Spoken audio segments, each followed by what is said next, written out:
ثم الرضا عن أبي بكر وعن عمر وعن علي وعن عثمان ذي الكرم. اور اب آگے میں اصول حدیث کی ایک بات بتا دوں. فن اسماء اور رجال پر گہری نظر رکھنے والے اچھی طرح جانتے ہیں کہ یہ ابن شہاب زہری کا یہ پرابلم تھا. اس کا مطلب یہ نہیں کہ آدمی سیکھا نہیں رہتا، مطلب انہوں نے تو اپنی شرح کی ہے نا. سقاط ہوتی ہے روایت کرنے میں.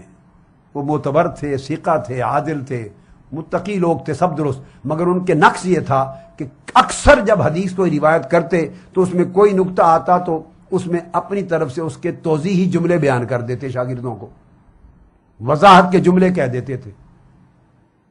اب سننے والے کئی طلباء بیٹھے ہوتے سینکڑوں، کسی کی سمجھ آتی لکھ رہے ہوتے تھے تو کئی وہاں حاشیے پہ لکھ لیتے کہ قال ابن شہاب قال الزہری، کہ یہ ان کی وضاحت ہے. اور کئیوں کو سمجھ نہ آتی تو اگلے جملے لکھ لیتے، قال کا لفظ رہ جاتا. اس کام کو محدثین نے ادراج کہا ہے، ائمہ فن نے. ادراج آپ اردو میں لفظ سمجھتے ہیں درج کرنا، کوئی آدمی کسی متن میں کوئی چیز درج کر دے. وہ درج اصل وضاحت کے لیے کرتے تھے. پڑھنے والے کو صاحب فن ہونا چاہیے. اب یہ جو چیز ہے اس کو اٹھائیے ائمہ فن حدیث اور ائمہ فن اسماء اور رجال اور ائمہ فن جرح و تعدیل. اب انہیں کوٹ کر رہا ہوں. امام ابن الصلاح سب سے پہلے عظیم محدث جو فن حدیث پر جنہوں نے اپنی کتاب جامع لکھی اور اس کی شرح کی ہے مقدمہ ابن الصلاح، اس پر شرح لکھی ہے امام عسقلانی نے النکت علی ابن صلاح. وہ بیان کرتے ہیں حافظ ابن عسقلانی النکت علی ابن صلاح میں کہ قضا کان الزہری یفسر الاحادیث کثیرا. یہ زہری کی عادت تھی، امام زہری کی، کہ حدیث بیان کر کے درمیان میں کثرت کے ساتھ اس کی تفسیر کر دیتے تھے اپنے پاس. اور سننے والوں کو مغالطہ بعض اوقات لگ جاتا تھا کہ شاید یہ اس حدیث کے ٹیکسٹ کا حصہ ہے.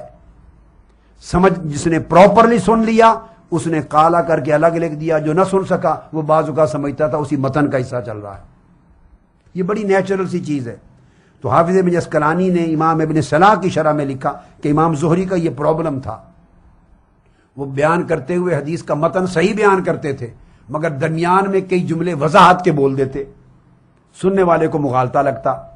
اس پر حافظ ابن عسقلانی بیان کرتے ہیں امام ابن صلاح کی شرح میں، وہ کہتے ہیں کہ چنانچہ ان کے جو اقران تھے فکان بعض اقران ہی، ان کے کئی ساتھی علماء دوست کولیگز ان کو کہا کرتے تھے امام زہری کو. اب یہ جو میں آگے باتیں بیان کر رہا ہوں یہ کوئی حدیث فدق کی وجہ سے نہیں نکلی. مسئلہ فدق کا جواب دینے کے لیے یہ نقطے درج نہیں ہوئے. بھائی یہ 800,000 سال پہلے 700 سال پہلے کی حدیث کی کتابوں میں آلریڈی زہری کے اوپر ڈسکشن کرتے ہوئے کتابوں میں آ چکا ہے. اگر کتابوں میں نہ آیا ہوتا، محدثین اس فن کے ائمہ نے اس کو پہلے امام زہری کی عادت میں اس چیز کو ڈسکس نہ کیا ہوتا تو شاید کوئی میری بات کو رد کر دیتا، اس کو رائٹ تھا. مگر یہ ڈسکس ہو چکا ہے کہ زہری کی یہ عادت تھی. اور یہ صرف ایک حدیث فدق میں نہیں کیا، اکثر حدیثوں میں تشریح اور تفسیر کے جملے بول دیتے تھے درمیان میں اپنی طرف وضاحت کرنے کے لیے. تو کہتے ہیں ان کے دوست اور ان کے اقران علماء کہا کرتے تھے، کہتے تھے افصل کلامک من کلام النبی صلی اللہ علیہ وسلم، زہری درمیان میں تفسیر نہ کیا کرو اپنے کلام اور رسول اللہ کے کلام میں تاکہ فرق رہے. درمیان میں تفسیر اور تشریح کا جملہ بولنے سے کلام کا فرق بعض اوقات مٹ جاتا ہے، مغالطہ لگتا ہے. یہ ان کے ہم زمانہ علماء ان کو کہا کرتے تھے.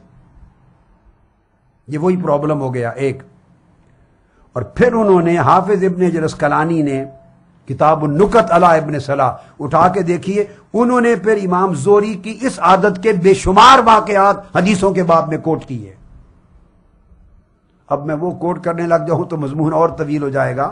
تو میں نے ابھی اس سیریز میں کچھ اور سبجیکٹ بھی ڈیل کرنے ہیں، تو میں نے ریفرنس دے دیا، یعنی زہری کی یہ عادت کہ حدیث کے متن کو روایت کرتے کرتے تشریح اور تفسیر کے جملے بول دینا، حافظ ابن عسقلانی نے بے شمار مثالیں دی ہیں اور عنوان بنایا ادراجات الزہری، زہری کے ادراجات، اس کو ادراج کہتے ہیں۔ ایک آگے حوالہ سنیے، امام الخطیب البغدادی محدث ہیں، امام فن ہیں، ان کی کتاب الفقیہ والمتفقہ، معروف کتاب ہے فن پر، بڑی عظیم کتاب ہے الفقیہ والمتفقہ۔ خطیب بغدادی بیان کرتے ہیں لیث سے، اور لیث روایت کرتے ہیں حضرت ربیعہ سے، اور جو ربیعہ ہیں وہ حضرت مالک ابن انس، امام اہل مدینہ، امام مالک کا قول دیتے ہیں، امام مالک کو کوٹ کر رہے ہیں ان کی روایت۔ انہوں نے روایت کرتے ہیں قال ربیعہ، یہ جو ربیعہ ہیں وہ بیان کرتے ہیں وہ شیخ تھے امام مالک کے، حضرت امام مالک بن انس کا قول میں بعد میں الگ کوٹ کرتا ہوں، ابھی میں پہلے ان کا لے لوں، ملانا نہیں چاہتا۔ امام مالک نے بھی یہ بات کہی، مگر اس وقت حضرت ربیعہ امام مالک ابن انس ان کے شیخ ہیں، وہ بیان کرتے ہیں کہ انہوں نے ابن شہاب زہری سے کہا، حضرت ربیعہ نے کہا یا ابا بکر، ابن شہاب زہری کو کہا اذا حدثت الناس برأیک فاخبرهم انه رأیک واذا حدثت الناس بشیء من السنہ فاخبرهم انه سنہ۔ جب تم حدیث کا متن بیان کرو تو بتا دیا کرو یہاں سے یہاں تک یہ حدیث اور سنت ہے، جب اپنی رائے شرح اور تفسیر کے لیے بیان کرنا چاہو بتا دیا کرو اب یہاں سے یہاں تک یہ جملہ میری شرح ہے، میری رائے ہے، تاکہ لوگوں کو آپ کی رائے اور حدیث کے متن میں مغالطہ نہ لگ جائے۔ یہ آلریڈی کتابوں میں آ چکا ہے، 1000 سال پہلے کی لکھی ہوئی کتاب الفقیہ والمتفقہ، اور ان کے ہم زمانہ امام ربیعہ کا قول ہے کہ میں نے خود کہا زہری کو کہ ایسے نہ کیا کرو۔ آگے آئیے، اسی طرح زہری کے جو مدرجات ہیں، ادراجات زہری، اور اسی میں ارسال بھی آ جاتے ہیں، مراسیل زہری، اس پر محدثین نے کہا کہ ان مراسیل الزہری لیست قویۃ عند المحدثین، ایک یہ تھا اور ایک ارسال کر دیتے تھے، اوپر رفع کے بغیر بات کر دیتے اپنے اعتماد پر۔ انہوں نے کہا کہ زہری کے مراسیل قوی نہیں ہیں محدثین کے نزدیک، تو دو پرابلم تھے، ارسال کا اور ادراج کا، اور کہا کہ یہ اس وجہ سے محدثین کے ہاں اگر مرسل زہری ہو تو وہ قوی نہیں ہے۔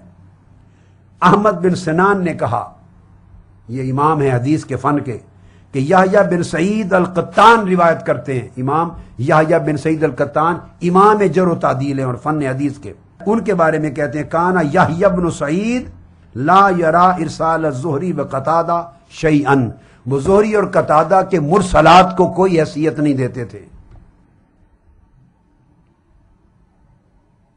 اور وہ کہتے تھے یقول ہوا بمنزلۃ الریح، اس کی مثال ہوا کی طرح ہے۔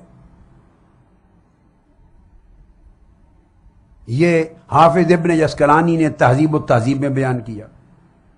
اس طرح امام جلال الدین سیوطی تدریب الراوی میں بیان کرتے ہیں، اور تدریب الراوی کا ریفرنس لکھ لیجئے، جلد اول صفحہ 205، اس میں بیان کرتے ہیں یہی بات کہ زہری کے مراسیل امام ابن معین نے یحییٰ بن معین اور یحییٰ بن سعید القطان نے کہا لیس بشیء۔ اسی طرح امام شافعی نے کہا رضی اللہ تعالیٰ عنہ، انہوں نے فرمایا، اور امام بہقی نے روایت کیا یحییٰ بن سعید سے بھی، انہوں نے کہا کہ جو مرسل الزہری شر من مرسل غیرہ، زہری کا مرسل ارسال دوسروں کے ارسال سے زیادہ نقصان دہ ہے۔ تو دو چیزوں پر محدثین نے پہلے گرفت کر دی ہے، ادراجات زہری اور ارسالات زہری، مدرجات زہری اور مرسلات زہری، یہ مدرجات میں سے ہے۔ زہری کا ادراج ہے جس پر وہ بیان کر چکے ہیں کہ زہری سے ان کے اقران کہتے تھے کہ یہ فصل کیا کرو مغالطہ لگے گا، تو یہ حدیث اور روایت اس قسم میں آتی ہے جس میں ادراج کیا ہے اور لوگوں کو مغالطہ لگ گیا۔